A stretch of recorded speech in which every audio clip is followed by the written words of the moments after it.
Gym owners, your sign-up process being try a free class and see if you like it is a huge mistake. Here's why. Here's the deal. People can only evaluate you based on whatever criteria you give them. This makes sense when you say it, but a lot of times we don't sort of put into action or think about it before we try a new sign-up or acquisition process. But people can only evaluate you based on the criteria you give them. If you give them only price, they can only evaluate you based on price. If you give them if the only information they have is that you're a CrossFit gym, they can only evaluate you based on that. If you let people try a free class, that is the only criteria they're going to have if you have not provided appropriate context, and it is a huge mistake. You say, GR, was that actually a bad thing? I would answer with, fuck yes it is. And here's why. Number one, it's just fucking irresponsible. So in my opinion, letting people come in, having them sign a quick waiver, and then trying a session with you is a huge mistake, and I would argue that it's irresponsible of you as a professional to let a random person come in and jump into a session with other more experienced people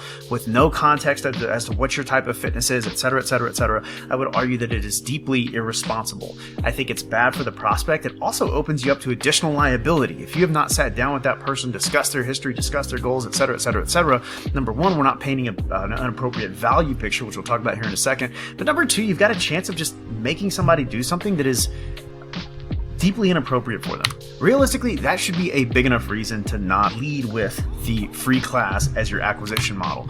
But there are bigger reasons. So number two is value, perceived value.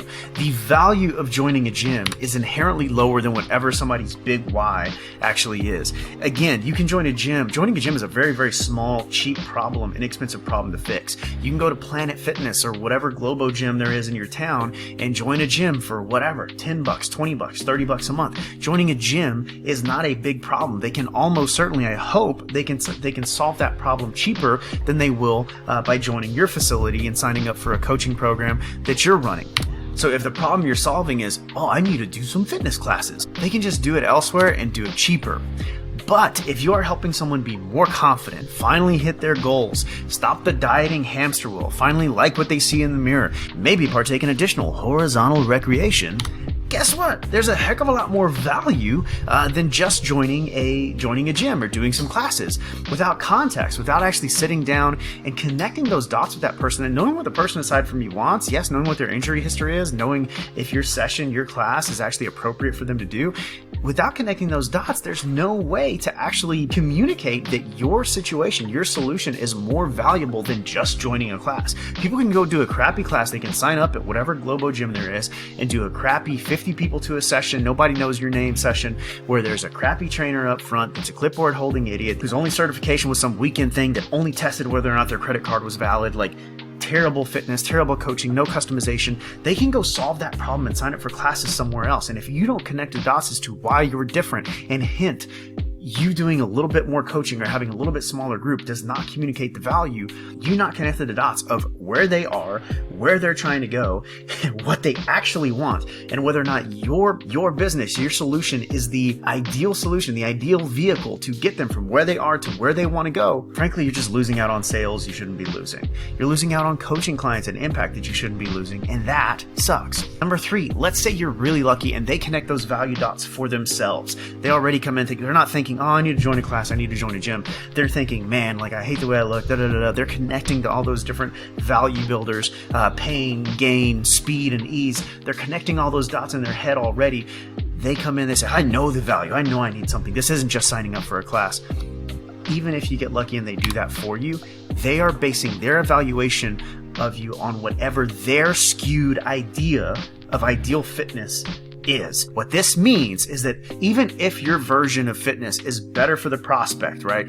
They're a 55-year-old woman. They have all these crazy injury issues. They've got a bump shoulder, yada, yada, yada. You're doing intelligently progressed, small group, individualized training, right? Pain-free, low-impact movement, things like that. If that person, if that 55-year-old woman thinks that in order to get a good workout, they have to go till they puke, they have to feel like shit at the end of the session, they have to be in pain, then even though your version of fitness is is incredibly more appropriate than and I love CrossFit. We work with CrossFit people. There's some awesome CrossFit coaches. There's some really, really awful CrossFit coaches, right? Just like there's great people and awful people in every modality of fitness. But CrossFit, if I'm talking about a 55-year-old woman with a bum shoulder, we probably shouldn't be doing 85 snatches for time, right? At maximal weight. It probably isn't the right movement, the right solution for her to do coming into a free class. That said, if we haven't created context for that individual before they come in and try a session, they may get a session that's actually better for them with you. They may have an okay experience when they get to the end and say, yeah, I don't think it's actually going to be where we want to go. This isn't what I actually need in their head. So they politely leave and say, no, I think about it. I'm going to talk to my husband, whatever else. And you leave without a sale. That lady goes down the street, signs up for the idiot clipboard holding CrossFit kid who doesn't work at their coaching, doesn't work to get better, throws up any stupid workout they can find on the internet. They never even did an actual certification. They shouldn't be using the CrossFit name to begin with, but they go down the street. That lady goes down to the street because the first workout makes her feel like she wants to puke. So she feels like she's getting the workout, getting progress. She gets hurt immediately, but she keeps going back. So she gets hurt even worse. Then she needs surgery. Now she's in a fucking wheelchair the rest of her life and her life is miserable. All because you thought you needed to sell with a free fucking class up front. Go fuck yourself. Jokes aside, we have to give context. Without context, there's no way to know that your version of fitness is better for that person sitting across from you. There's no way to know. And I don't personally want to build my business's success or the impact that I can make on the people that we're working with. I don't want to base that off of luck and hopefully them realizing out of happenstance that your version of fitness is better. So if you don't absolutely hate what's happening right now, tickle that like button so I can get a Lambo like all the other gurus that tell you to just fucking throw a bunch of people into a session and do a million snatches overhead, and so Granny ends up in a wheelchair. Moving on, in summary, reasons you should not create your acquisition system, build your acquisition system around having a free class. Number one, you might get someone hurt. I think that's deeply irresponsible. That should be a big enough reason on its own. Number two, you devalue what you do. The value of joining a gym and doing some classes is inherently lower than whatever problem you're actually solving and whatever solution you're actually giving the person across from you. Number three, they might be fitness idiots. Frankly, I hope they are fitness idiots, because people who have all their shit together when it comes to fitness, they know how to train, they know how to do everything right, they have all of their health to them. They don't need a high value coach like you to be able to sign up and get their fitness. They're just going to move on as soon as they get bored. So they probably are fitness idiots, which is a good thing, and we need to create context and have a conversation with them before they do a class and get this skewed perception of what you do. Number four, you don't need to do it to sell. This is the next question, the objection that you probably have going on in your head. Well, how do I get people to sign up if they don't try a class? Here's the deal. We have literally sold ourselves and our gyms millions and millions and millions of dollars of training, personal training, group training sales. Our clients have sold Lord knows how many, multiple seven figures of personal training, group training, boot camp, group training classes.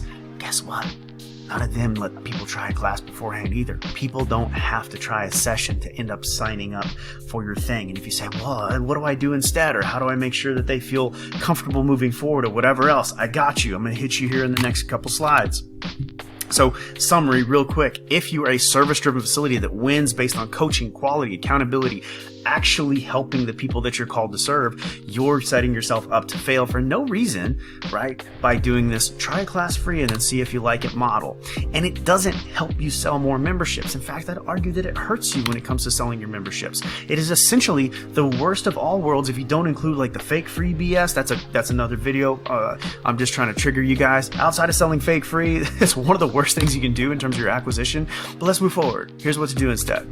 So number one is actually coach, right? Actually have a coaching conversation. You are a coaching facility. If you're listening to this, you're probably a boutique gym owner. You probably have a coach's heart, a trainer's heart. You exist to help people and help the person across from you actually get to whatever their goals are, right? You're not some mega franchisee with 18 different locations who's just looking at the dollars and cents. You care about the people sitting across from you. So if you care about the people, actually sit down and coach them. And when I say coach them, yes, it means sales, because good sales is good coaching. Have a conversation. Talk about where they are. Talk about where they are. Talk about what their history is. Connect the dots from where they are to where they want to go. And if your business is an appropriate solution, if your business is a great fit for what they're trying to do, then paint that picture for them, right? And make sure they see that picture and that they're looking at the same fucking picture. And then when it makes sense, when the time is right, make an invitation for them to join your little fitness familia. And guess what? You'll probably sell them at a very high clip without them needing to try a session, okay? So Paint the picture, let them see it, make sure they're looking at the same thing, and then invite them in. If you're nervous about that, you can work a guarantee in. I'm a huge fan of guarantees. I love better than your money back conditionally unconditional guarantees. If you wanted to do something just super simple without having conditions in place, you can do something like this. Hey Sally, I totally hear you, and that is a great question. What we do here is less of a random class and more of a progressive program designed to actually get you where you want to go. So instead of that incomplete picture of one class, it kind of be like, watching 5 seconds of a movie and expecting to get the whole story. Instead of just getting that incomplete picture of one session, we actually let you dive into the program, experience everything that we do here, what we're all about, the inside the gym stuff, the outside the gym stuff, and then you try things for 30 days. If you decide you hate us or if you're not happy with your progress, whatever it is, we'll just give you all your money back at the end of the month. We'll even eat the credit card processing fees. That sounds super fair?